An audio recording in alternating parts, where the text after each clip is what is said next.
when I decide, I just don't decide for myself. I decide for millions of lives. And that is why it's a tough balancing act.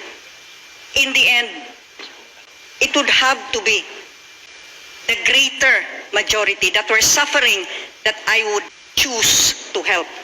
And where exactly does the province of Cebu stand today?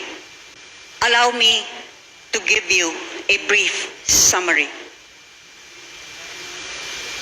Let us start with the financial position and performance of the provincial government of Cebu. A comparative presentation of assets and net income for 2019, 2020, and 2021. Total assets,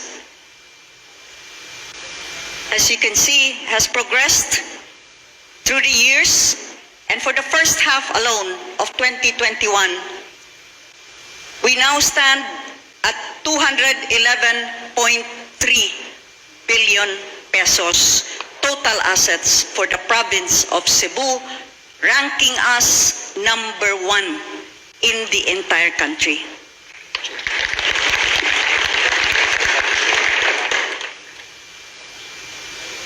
The rest of the provinces are a few miles behind, many miles behind.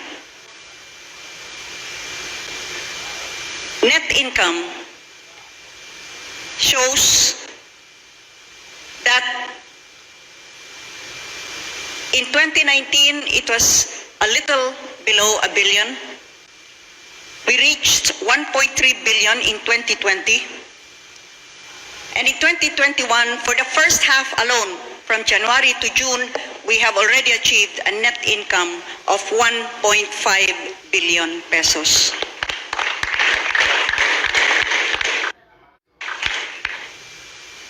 So we are number 1 in total assets. We expect to triple our net income, to double our net income for this year. And more importantly, the province of Cebu now stands debt-free, free from any loan or financial obligation from any financial institution. We also continue to be insurgency-free. Okay, I am reminded. Let me give you our cash position. In December 31, 2020, our cash position stood at 5.4 billion. For the first half of 2021, our cash position now stands at approximately 7.2 billion pesos. But as I said, what do these figures mean? They are just numbers. The honor of being called the number 1 province is a pyrrhic and empty honor. And so that is why we have taken on the challenge of translating these figures into actual services for the Cebuanos. We started with infrastructure. We have been on a massive road building program, which since 2019 up to 2020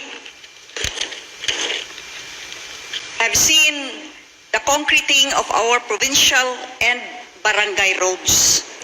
The field of health, we have tried to upgrade, even in the midst of this pandemic. Our 4 provincial hospitals, our provincial hospital in Balamban now has a hemodialysis center, which can serve up to 10 patients at a time.